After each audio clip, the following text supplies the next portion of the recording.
खुशहाली मान। क्या था वो रिश्तेदारी? हालेलुया। शैतान भटकाता है, ध्यान रखना चीज को। अगर जीवन में समस्या आ गई तो उसको सोच लो कि गलती कहां हुई। तभी हव्वा को परमेश्वर ने कहा उसे। नहीं तो परमेश्वर क्या कहता है, मैं प्रेम करता हूं तुमसे, में तुम मेरे बेटे और बेटियां हो, है ना। कहा ना परमेश्वर ने कि मैंने जगत से प्रेम रखा। तो क्यों दुख देगा, क्यों बीमारी देगा, क्यों लुटवाएगा किसी को? अगर हमारे जीवन में समस्या है तो बस ध्यान रखना कि हम परमेश्वर के वचन के विरुद्ध उठ खड़े हो गए। परमेश्वर ने कहा बेटा ये मत कर, नहीं मैं थोड़ा सा करूंगा, यीशु पापा ज्यादा नहीं करूंगा। बेटा नहीं करना तो नहीं करना, करेगा तो बेटा दुख भी तू झेलेगा। अदन की वाटिका में से दोनों को क्या कर दिया परमेश्वर ने? निकाल दिया। और हव्वा को क्या, और हव्वा को कहा तू पीड़ा, तेरे को पीड़ा देगा परमेश्वर। और आदम को क्या कहा कि जब तक तेरे सर का पसीना नहीं सकना है तू रोटी नहीं खा पाएगा। अच्छा खासा वो अदन की वाटिका में खा पी रहा था, अच्छा खासा परमेश्वर में सही चल रहे थे, अच्छी खासी परमेश्वर की भरपूरी की आशीष थी। जहाँ हमको किसी ने फुसलाया, हमारे कदम डगमगा गए, वहीं हमारे जीवन में समस्या आने लगी। तभी कहते अपने कानों को पक्का करो, किसी के बहकाए में मत आना। हालेलुया। क्योंकि शैतान गेट पे खड़ा है, किसी को भी फाड़ खाएगा। आज समझो इस चीज को। हव्वा के साथ ऐसा हो गया कि परमेश्वर ने क्यों उसको निकाल दिया? क्योंकि उसने परमेश्वर की आज्ञा का उल्लंघन कर दिया। उसने कहा ये मत खाइयो, उसने वही खा लिया। परमेश्वर ने कहा ये मत करियो, करूंगा मैं, करूंगी मैं। कर बेटा, दुख किसको झेलना है फिर? आपको। जो गलती करेगा उसकी सजा उसको जरूर मिलेगी, लेकिन क्षमा करने वाला भी परमेश्वर है, ये बात ध्यान रखना। श्राप दे देता परमेश्वर ने कि तू पीड़ा के साथ गर्भवती होगी, पीड़ा के साथ बच्चे को जनेगी।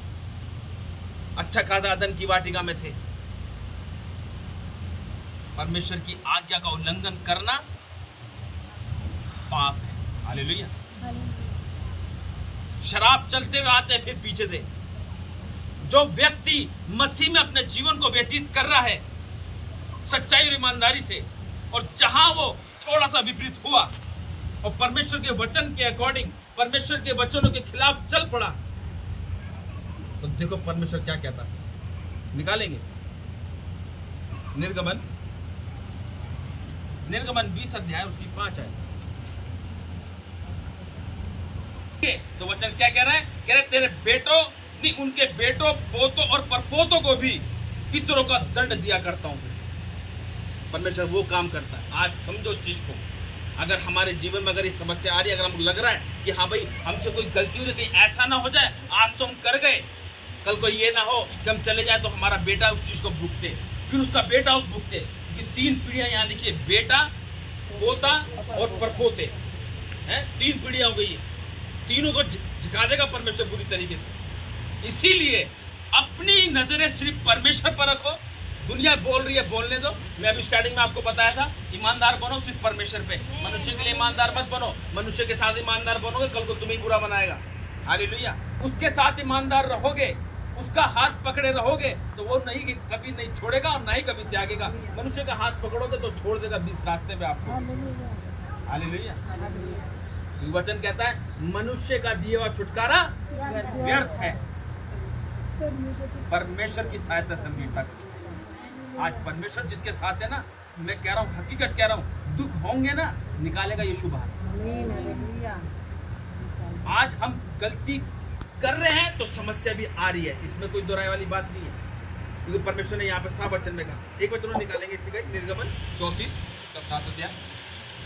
हजारों पीढ़ियों तक निरंतर करुणा करने वाला, अधर्म और अपराध और पाप का क्षमा करने वाला है, परंतु दोषी को वह किसी प्रकार निर्दोष न ठहराएगा। वे पितरों के अधर्म का दंड उनके बेटों, पोतों और परपोतों को भी देने वाला है। हालेलुया। क्या कह रहा है? हजारों पीढ़ियों तक निरंतर करुणा करने वाला परमेश्वर है वो। हजारों पीढ़ियों तक, ये नहीं 3 पीढ़ियों, हजारों पीढ़ियों तक क्या करने वाला परमेश्वर है? करुणा करने वाला परमेश्वर है। लेकिन जो उसकी आज्ञा का उल्लंघन करता है, सिर्फ 3 पीढ़ियों को सजा देता परमेश्वर उसको। बेटो, पोतो, परपोतो, है ना। लेकिन हजारों पीढ़ियों के लिए करता है? वो आशीष देने वाला परमेश्वर है, करुणा करने वाला परमेश्वर है। आज भटक जाता है इंसान परमेश्वर में चलते चलते। अच्छा खासा सब कुछ सही चल रहा था अदन की वाटिका में, कौन आता है बहकाने के लिए? कोई ना कोई एक इंसान ऐसा आएगा आपको बोलने के लिए, अरे भाई ऐसे नहीं, अरे बहन ऐसे नहीं है। चलो जहां बहकाए में आ गए तो वहीं लगा लो, पूरा खेल खराब हो जाता है। संभलने में टाइम लगेगा, बिगड़ने में समय नहीं लगेगा। 2 मिनट के अंदर छट हो जाएगा। ये शराब जो पीढ़ी दर पीढ़ी चलते हुए आते ना, ये उन पर शराब है जो परमेश्वर में होके भी अपने जीवन को परमेश्वर में व्यतीत अच्छे से नहीं करते। हालेलुया। तो उनके आगे दंडवत ना करना, क्योंकि परमेश्वर उन चीजों से जी से बैर रखता है। अगर हम मसीह में आके सारे वही काम कर रहे हैं, वही सारे उल्टे काम कर रहे हैं, तो शराब पीढ़ी दर पीढ़ी चलता है, बात ध्यान रखना। और इन शराबों को तोड़ने वाला सिर्फ प्रभु यीशु मसीह है। अगर आप कहोगे नहीं अब मैं नहीं करूंगा, अब मैं ऐसा नहीं करूंगी, तो ये बहुत अच्छी बात है। आज से अपने जीवन को वो दो जो परमेश्वर हमसे चाहता है। उसने कहा दंडवत नहीं करना, उनके जैसे काम नहीं करना, नए चांद नए पर्व का नहीं मनाना। नहीं परमेश्वर, आज से मैं तेरा बेटा हूं, आज से मैं तेरी बेटी हूं। तेरे जीवन में बस मेरा ही जलाल होने पाए, मेरे जीवन में सिर्फ तेरा ही जलाल होने पाए। तू जिंदा खुदा है, तू रचने वाला है मुझको। तूने मुझे पृथ्वी पर बनाया, तूने मुझे उस पाप की कीच में से मुझे निकाल के यहाँ खड़ा किया। मैं तेरे इस उपकार को कभी जिंदगी भर नहीं भूलूंगा। दुनिया कुछ भी बोले, आज से मैं तेरा बेटा हूं। लेकिन आज कोई कान में कह दे चल यार आज चल लेते। हालेलुया। जब हम परमेश्वर के सामने अपने आप को बिल्कुल स्थिर और सुधरा हुआ स्थिर करेंगे ना, इस देह को भावता हुआ परमेश्वर के आगे प्रकट करेंगे ना, यूं निकलती है बीमारी उस समस्या के नाम। हालेलुया। क्योंकि परमेश्वर ही जानता है कि ये सच्चा है या झूठा है। अभी मैं बोल दूं, हम कितने लोग परमेश्वर विश्वास रखते हैं? सब जने हाथ खड़ा करते हैं।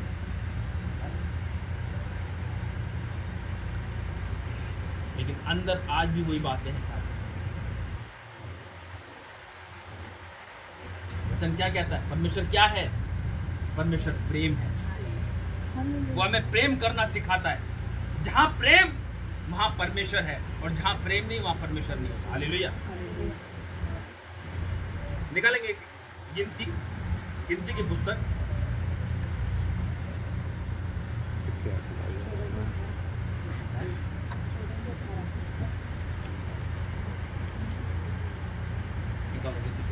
गिनती 14 के 18 पढ़ेंगे कि यहोवा कोप करने में धीरजवंत और अति करुणा में है। देखा क्या कह रहा है? यहोवा क्रोध करने में क्या करता है? धीरज धरता है। वो बिल्कुल धीरज धरता है। वो कहता है मेरा बेटा मेरी बेटी अभी सुधर जाएंगे, अभी भी मैं उसको थोड़ा और टाइम दे देता हूँ कि भाई अब मत कर, तू मुझ में अपने जीवन को व्यतीत कर रही है, तू मुझ में अपने जीवन में व्यतीत कर रहा है, और तब भी तू 2 नाव में पार होके क्या कहते तू नैया को पार करने की सोच रहा है। और उसको परमेश्वर शांत करता है, बेटा अभी भी समय सुधर जा, अभी भी समय सुधर जा। कहीं ऐसा ना हो कि मेरा क्रोध तुम पर भड़क जाए, जैसे सदोम और अमोरा का हाल किया था। हालेलुया। उसके प्रकोप से फिर कोई नहीं बच सकता। क्या कह रहा है? वो धीरज से क्रोध करता है परमेश्वर। वो समय देता है कि भाई मेरा बेटा मेरी बेटी जो है चलो सुधर जाएंगे, एक मौका और देता हूँ कि अब वो काम नहीं करे जो मैंने कहा उनसे, वो गलत काम नहीं करे जो मैंने उससे कहा, तो वो काम ना करे जो बाइबल के विपरीत है। हालेलुया। और यहोवा कोप करने में धीरजवंत और अति करुणा में है, और अधर्म और अपराध का क्षमा करने वाला है, परंतु वह दोषी को किसी प्रकार से निर्दोष न ठहराएगा, और पूर्वजों के अधर्म का दंड उनके बेटों और पोतों और परपोतों को देता है। हालेलुया। क्या कह रहा है? उनके बेटों और पोतों को सबको देता हुआ आता है वो दंड को। क्या कह रहा है? कि यहोवा कोप करने में धीरजवंत और अति करुणा में है, और अधर्म और अपराध का क्षमा करने वाला है। देखा, अधर्म को भी और पाप को भी क्षमा करने वाला परमेश्वर है। आपके मुंह का बोलना अलग है। मुंह से सब कहते हैं मैं परमेश्वर, मैं बोल दूंगा भाई परमेश्वर से कितने लोग प्यार करते हैं, जोर से बोलो तो बोलेगा हाँ भाई मैं करता हूँ, है ना। यहाँ से देखता परमेश्वर मन से, अच्छी तरीके से कि भाई कहाँ मुझसे गलती हो रही है। मैं तो बिल्कुल सही चल रहा हूँ, मैं तो बिल्कुल सही चल रहा हूँ, या चल तो सही रहे सारे के सारे, तो भी ऐसा हो क्यों रहा है? वाई? क्यों हो रहा है ऐसा? अगर ऐसा हो रहा है तो कहीं ना कहीं कुछ ना कुछ जरूर गलती है, क्योंकि परमेश्वर ने साफ कह दिया उस चीज के लिए। इसीलिए हमें अब सोचना है कि अब हमसे कोई गलती या हमसे कोई पाप ना हो। हालेलुया, पढ़ेंगे इसको। इसलिए हे भाइयों मैं तुमसे परमेश्वर की दया तुमसे परमेश्वर की दया स्मरण दिलाकर विनती करता हूँ कि अपने शरीर को जीवित और पवित्र और परमेश्वर को भावता हुआ बलिदान करके चढ़ाओ। क्या परमेश्वर हमारा शरीर बलि मांग रहा शरीर की? वो कह रहा अपने आप को ऐसा बन के दिखाओ मेरे आगे।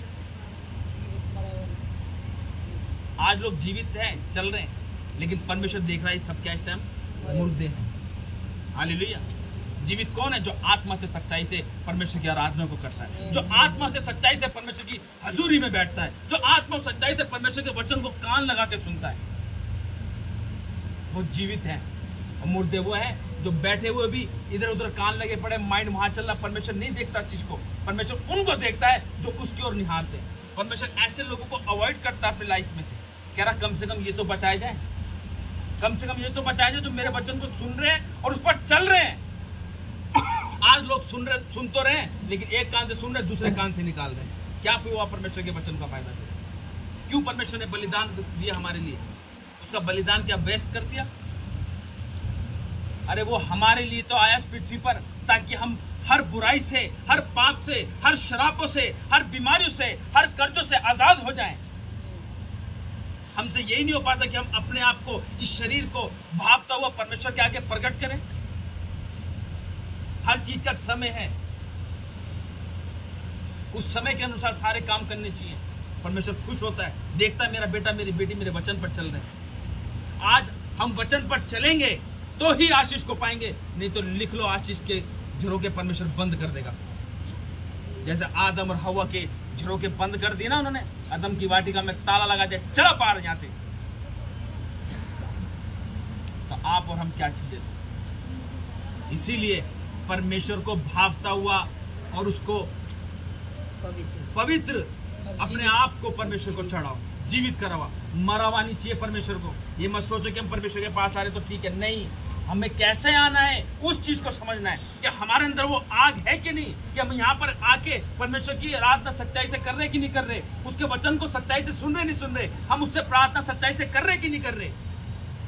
आज देखो, विश्वास आपका होता है, प्रार्थना हमारी होती है, और हम प्रार्थना विश्वास से करते हैं।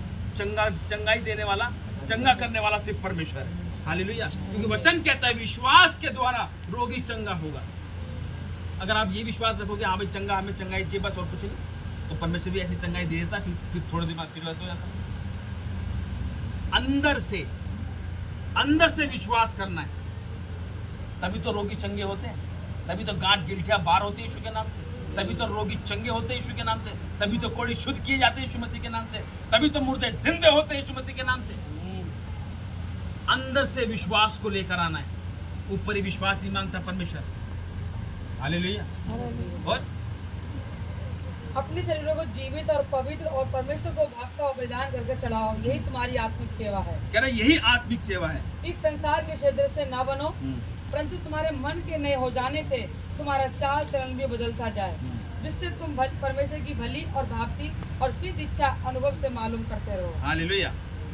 साफ इस परमेश्वर के लास्ट वचन में हमको कह दिया कि इस संसार के सदृश ना बनो, परंतु तुम्हारे मन के नए हो जाने से, अपने मन को नया कर दो।